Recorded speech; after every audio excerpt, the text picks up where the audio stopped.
Hello दोस्तों, स्वागत है आपका आपके अपने YouTube चैनल फतेह क्लासेस में। दोस्तों, हमारा टॉपिक चल रहा है मौर्य काल। पीछे हम पढ़ चुके हैं मौर्य काल की जानकारी के स्रोत और लास्ट क्लास के अंदर पढ़ा था अपने मौर्य काल, मौर्य वंश का संस्थापक चंद्रगुप्त मौर्य, यानी अपने इसके शासक शुरू कर चुके हैं। एक शासक पढ़ चुके हैं जो इसका संस्थापक। अब आज की क्लास के अंदर अपने अगला शासक जिसका नाम है बिंदुसार, उसके बारे में अपने पढ़ने जा रहे हैं। आज का अपने शासक कौन है? बिंदुसार। किसका पुत्र है ये? चंद्रगुप्त मौर्य का। और चंद्रगुप्त मौर्य अपनी पिछली क्लास में पढ़ चुके हैं, मौर्य वंश का संस्थापक। ठीक है, तो ये कहाँ तक रहा था? 298 ईसा पूर्व में इसकी मृत्यु हो गई थी। ठीक है, तो यहीं से शासक बनता है बिंदुसार। और कहाँ तक रहा? 273 ईसा पूर्व तक। बिंदुसार का शासन 298 ईसा पूर्व से 273 ईसा पूर्व तक, इसके बारे में अपने पढ़ते हैं। तो दोस्तों, मौर्य वंश के अंदर दो महान शासक हुए हैं। पहला था चंद्रगुप्त मौर्य और दूसरा था अशोक, और उनके बीच में आया था शासक बिंदुसार। ये इसकी उपलब्धियों की बात करें तो इतनी कोई खास उपलब्धियां नहीं हैं, लेकिन एक बात इसके बारे में कह सकते हैं जो खास है, वो ये कि इसने अपने पिता से प्राप्त जो साम्राज्य था उसको अक्षुण्ण बनाए रखा था। ठीक है, यानी अपने पिता से जो इसने साम्राज्य प्राप्त किया था उसको वैसे का वैसे इसने बचा कर रखा था। किसी प्रकार का उसमें कोई कह सकते हैं कि अपने हाथ से नहीं जाने दिया था उसका कोई भी टुकड़ा। ठीक है, आगे पढ़ते हैं इसके जीवन के बारे में। दोस्तों, तो चंद्रगुप्त मौर्य का पुत्र था बिंदुसार। ठीक है, चंद्रगुप्त मौर्य की दो पत्नियां थी। इसके बारे में अपने पीछे एक के बारे में तो अपने बात कर चुके हैं। वो कौन थी? हेलेना। क्या नाम था उसका? हेलेना। और इसका पुत्र था जस्टिन। ठीक है, एक इसकी पत्नी कौन थी? हेलेना, जिसका पुत्र कौन था? जस्टिन। और दूसरी दोस्तों इसकी पत्नी थी जिसका नाम था दुर्धरा। क्या नाम था? दुर्धरा। ये कहाँ मिलता है अपने को? जैन ग्रंथों में। और इस दुर्धरा का पुत्र था बिंदुसार। ठीक है, जो आगे चलकर शासक बनता है। चंद्रगुप्त मौर्य ने भरे दरबार में यह ऐलान कर दिया था कि मेरा जो उत्तराधिकारी होगा वो कौन होगा? बिंदुसार। ठीक है, चंद्रगुप्त मौर्य का मंत्री कौन, प्रधानमंत्री कौन था? तो प्रधानमंत्री था इसका चाणक्य। और यही चाणक्य आगे चलकर बिंदुसार का भी प्रधानमंत्री रहा था। हालांकि बिंदुसार के दो प्रधानमंत्री रहे थे, पहला चाणक्य, और चाणक्य की मृत्यु के बाद में बना था राधा गुप्त। ठीक है, और राधा गुप्त आगे चलकर अशोक का भी प्रधानमंत्री बनेगा। तो यहाँ तक बात करते हैं, चाणक्य था इसका प्रधानमंत्री। हालांकि चाणक्य और बिंदुसार की इतनी ज़्यादा बनती नहीं थी। क्यों नहीं बनती थी? बात ये थी कि जो चाणक्य था ये चंद्रगुप्त मौर्य को हर रोज हल्का हल्का यानी कि कुछ मात्रा के अंदर विष दिया करता था। क्या दिया करता था? विष, यानी जहर। ठीक है, जहर क्यों दिया करता था?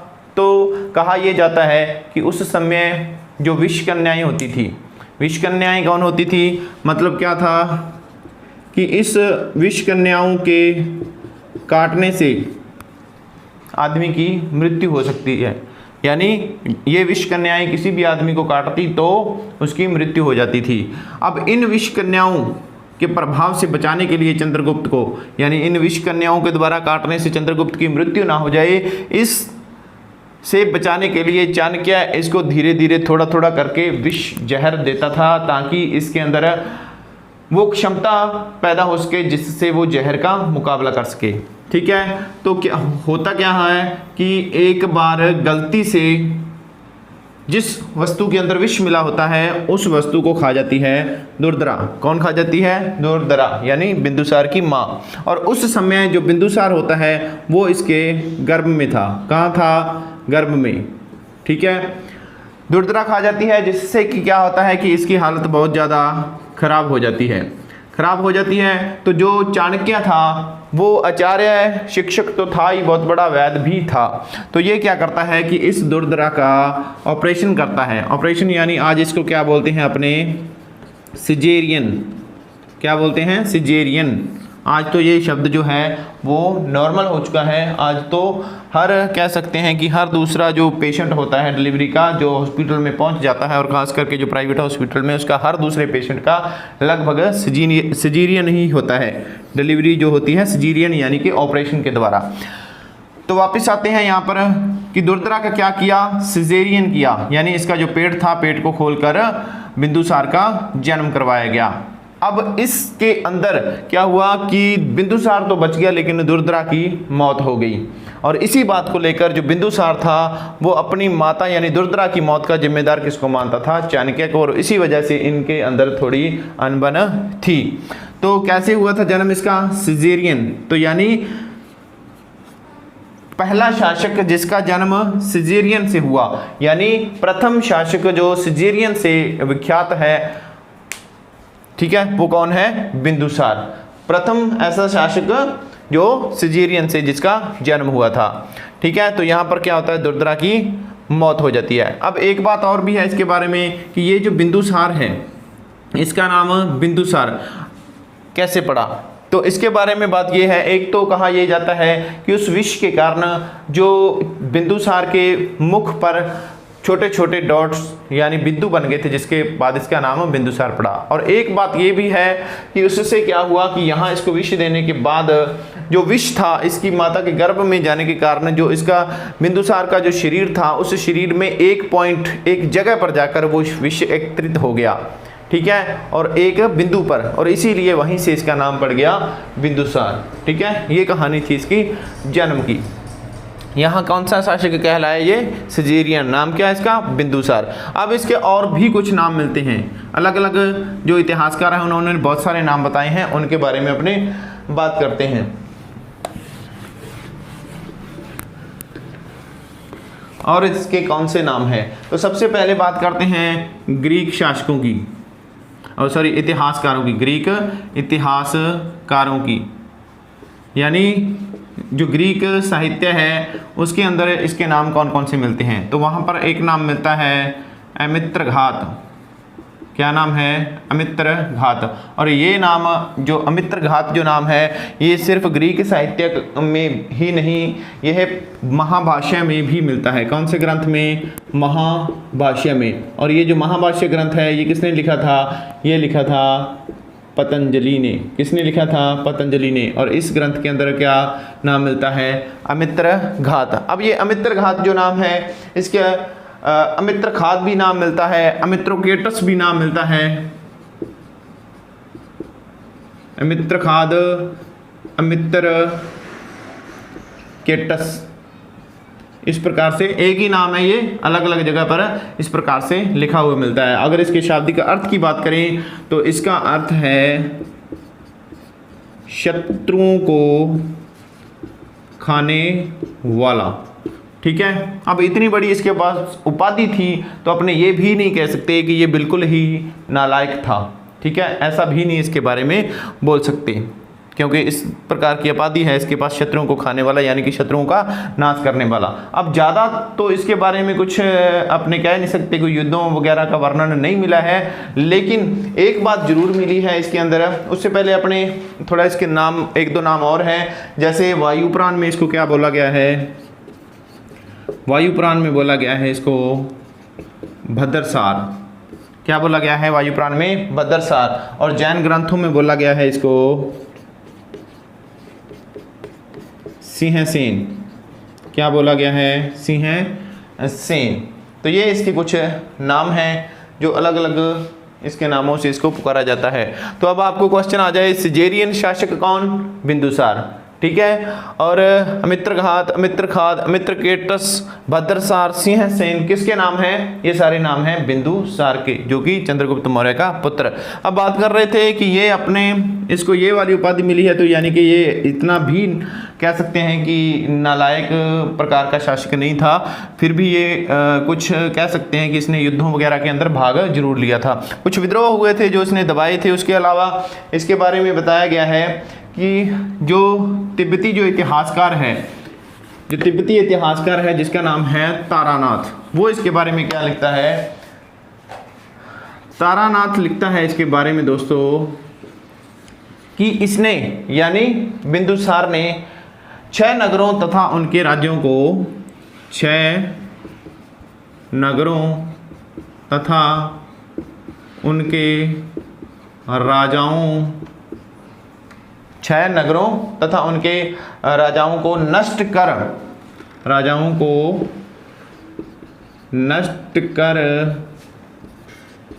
पूर्वी तथा पश्चिमी समुद्र के बीच के भाग को जीता था। ठीक है, तो ये कहाँ पर किसने कहा है? ये कहा है तारानाथ ने। क्या कहा है कि 6 नगरों तथा उनके राजाओं को नष्ट कर पूर्वी तथा पश्चिमी समुद्र के जो क्षेत्र था उस भाग को इसने जीता था या उस पर अधिकार किया था। तो इसका मतलब इसने युद्ध वगैरह तो किए होंगे। उसके अलावा आगे बात करेंगे इसने जो विद्रोह हुए थे उनको भी किस प्रकार से दबाया था। तो अपने बात क्या चल रही थी? बात चल रही थी इसके नामों के बारे में। ठीक है, तो नामकरण हो गया इसका, जो इसके नाम मिलते हैं। अब इसके बाद में बात करते हैं इसकी धर्म कौन सा था। तो दोस्तों इसका पहले तो था ये ब्राह्मण धर्म को मानता था। किसको? ब्राह्मण धर्म को। ये जो चंद्रगुप्त मौर्य था इसके बारे में अपने बात कर चुके हैं। ये कौन सा था? जैन धर्म में विश्वास करता था। जैन धर्म जिसमें इसने संथारा विधि के द्वारा प्रांत त्यागे थे। ठीक है, और ये किसको मानता था? ब्राह्मण धर्म को। शुरू में ब्राह्मण धर्म को, लेकिन बाद में ये किसका उपासक हो गया था? आजीवक संप्रदाय का। इसका आजीवक संप्रदाय। आजीवक संप्रदाय कौन? जिसकी स्थापना किसने की थी? मोखली दास ने। ठीक है, मोखली पुत्र दास, इस प्रकार का इसका नाम है। तो ये हो गया इसका संप्रदाय। ठीक है, संप्रदाय के बाद में बात करते हैं दोस्तों इसकी पत्नियों के बारे में। तो इसकी जो पत्नियां थी किसकी? बिंदुसार की। ठीक है, तो बिंदुसार की जो कुल पत्नियां थी वो थी 16। कितनी पत्नियां थी? 16 पत्नियां थी। और इनके पुत्र कितने थे? पुत्र थे दोस्तों 101। 16 पत्नियां थी और पुत्र कितने थे? बिंदुसार के 101 पुत्र थे। उनमें इन पुत्रों के अंदर भी अगर बात करें तो 3 महत्वपूर्ण नाम है, 3 या 4, जिसको अपने याद रखना है। सबसे पहले नाम आता है सुसीम। ठीक है, ये क्या था? ये सबसे बड़ा पुत्र था। उसके बाद में आता है नाम अशोक। ठीक है, और ये क्या था? उससे छोटा था। और उसके बाद में नाम आता है तिस। ये सबसे छोटा पुत्र था। 3 नाम अपने को खास याद रखने हैं। सबसे बड़ा सुसीम, और जो महान जो शासक बना है आगे चलकर वो, और सबसे छोटा बेटा कौन सा? तिस। एक बेटा इसका एक नाम और मिलता है, वो है एक और बेटा था, वो था श्यामक। यही बस अपने को 4 नाम याद रखने हैं। अब ये पुत्र किन किन माताओं से हुए थे उनके बारे में अपने वो 2-3 पत्नियों के नाम भी याद रख सकते हैं। ज़्यादा अपने को पूरी जो 16 पत्नी हैं उनके नाम याद करने की ज़रूरत नहीं है। जिसमें अपने सबसे पहले बात करें तो नाम आता है चारुमित्रा का। इसका? चारुमित्रा का। और इसका पुत्र था सुसीम। क्या था? इसका पुत्र सुसीम, जो कि सबसे बड़ा पुत्र था। ठीक है, सुसीम। और उसके बाद में दूसरा नाम आता है धम्मा। क्या नाम है? दूसरी जो पत्नी है धम्मा। धम्मा कह सकते हैं या इसको कह सकते हैं अपने सुभद्रांगी। क्या नाम है? सुभद्रांगी। ठीक है, या इसको कह सकते हैं अपने वन देवी, या कहीं कहीं इसका नाम मिलता है जनपद कल्याणी। क्या नाम मिलता है? जनपद कल्याणी। ये चारों एक ही रानी के नाम है। और इसका पुत्र क्या था? कौन था? इसका पुत्र था अशोक। कौन था इसका पुत्र? अशोक, ठीक है। उसके बाद तीसरी पत्नी इसका नाम आता है वो थी इसकी नूर, और इसका पुत्र था श्यामक। कौन था इसका पुत्र? श्यामक, ठीक है। जो अपने तिस की बात की है वो तिस इसी अशोक का सगा भाई था, ठीक है। तो इनके अपने को नाम याद रखने हैं, ठीक है। अब आगे अगर बात करें दोस्तों,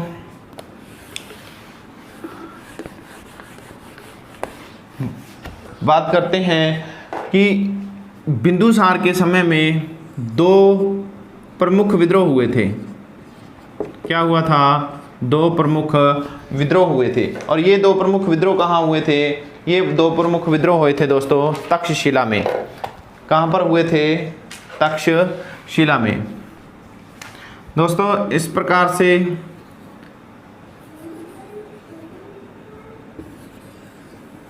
यहाँ पर पिछली क्लास में अपने पढ़ा था, यहाँ पर क्या था? तक्षशिला। और यहाँ का गवर्नर कौन था? यहाँ का गवर्नर था दोस्तों सुसीम। कौन था गवर्नर यहाँ का? सुसीम।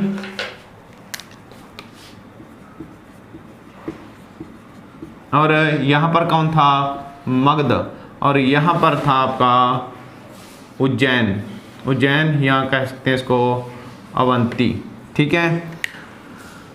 इस मगध के अंदर कौन बैठा था? मगध के अंदर तो बैठा था बिंदुसार।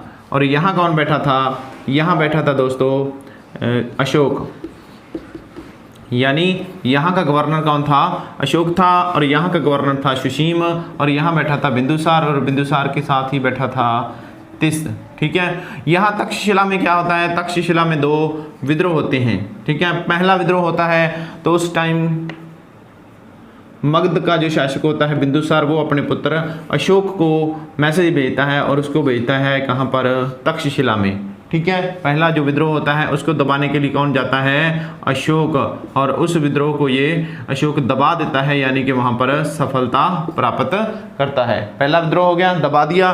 उसके बाद में अशोक क्या है कि अशोक तो आ जाता है वापस, और उसके कुछ समय बाद यहाँ पर दोबारा सेकंड विद्रोह हो जाता है।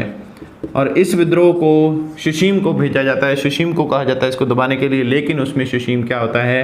सुसीम उसमें असफल हो जाता है। ये दो विद्रोह हुए थे बिंदुसार के समय पर, ठीक है। और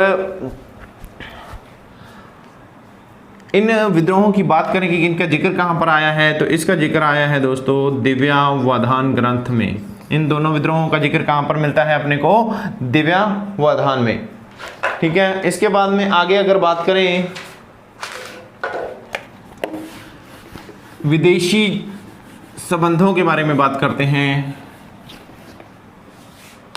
तो यहाँ मगध में बैठा है बिंदुसार और इसके संबंध थे विदेशों के साथ, यानी कि ईरान वगैरह, यूनान के साथ। यूनान कहें या कह सकते हैं अपने सीरिया।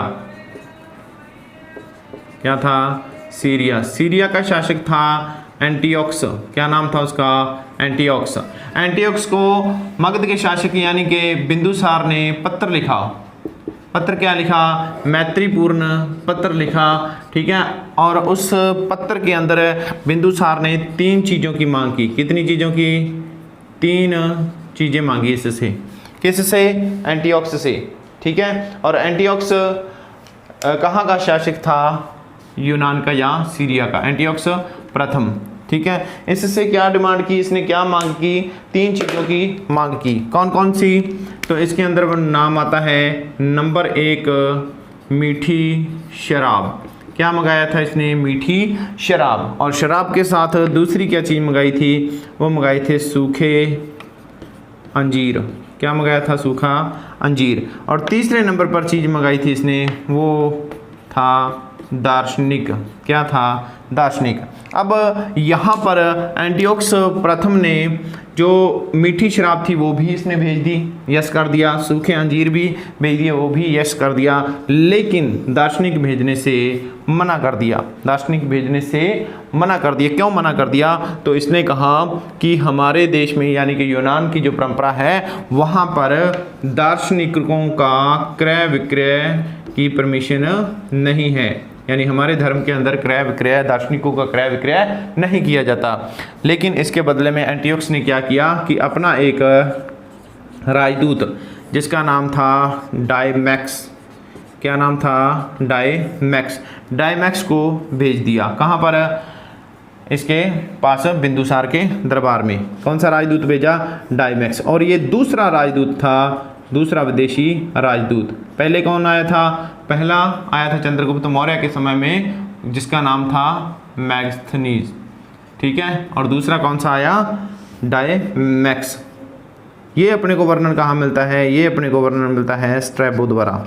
मतलब स्ट्रैबो के अनुसार सीरिया के शासक एंटियोकस प्रथम ने डायमैक्स नामक राजदूत को बिंदुसार के दरबार में भेजा, ठीक है। तो कौन कहता है, स्ट्रैबो, ठीक है। और उसके बाद अगर इनकी बात करें, ये जो तीन चीज़ों की डिमांड की बात करें, ये किसने कहा था, तो ये एथीनियस नामक इतिहासकार है, जिसके अनुसार इसने तीन चीज़ें मांगी थी एंटियोकस प्रथम से। एथीनियस इतिहासकार के अनुसार एंटियोकस प्रथम से, ठीक है। तो भारत आने वाला दूसरा राजदूत कौन था, इसका नाम था डायमैक्स। इसके अलावा एक और शासक के बारे में बात करते हैं, विदेशी संबंधों के बारे में। वो शासक था मिस्र का, ठीक है। मिस्र का शासक था मिस्र का शासक, जिसका नाम क्या था, टॉलमी द्वितीय या फिलाडेल्फस।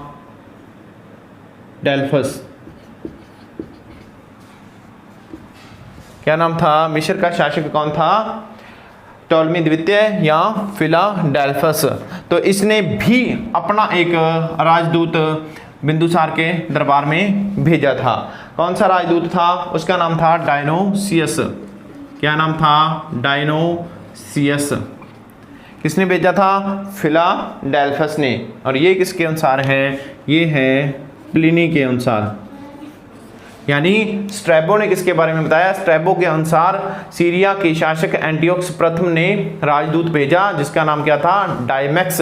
और प्लिनी के अनुसार मिस्र का जो शासक था, जिसका नाम था टॉलमी द्वितीय या फिलाडेल्फस, उसने राजदूत भेजा, जिसका नाम था डायनोसियस। ये थोड़े नाम कंफ्यूज करने वाले हैं, तो इसीलिए ये दोनों नाम वेरी वेरी इंपॉर्टेंट हैं, क्योंकि यहाँ पर बात कंफ्यूज हो जाती है और वहीं से क्वेश्चन आने के ज़्यादा चांसेस होते हैं, ठीक है। तो ये थे इसके विदेशी संबंधों की बात हो रही थी।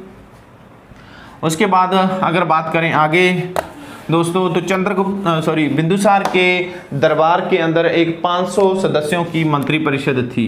कितने सदस्यों की, 500 सदस्यों की मंत्री परिषद थी, ठीक है। और जिसका प्रधान, इन 500 सदस्यों का प्रधान कौन था, इनका प्रधान था खल्लाटक।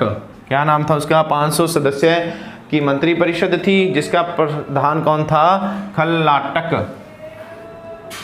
500 सदस्य की मंत्री परिषद का प्रधान का नाम क्या है, खल्लाटक, ठीक है। उसके बाद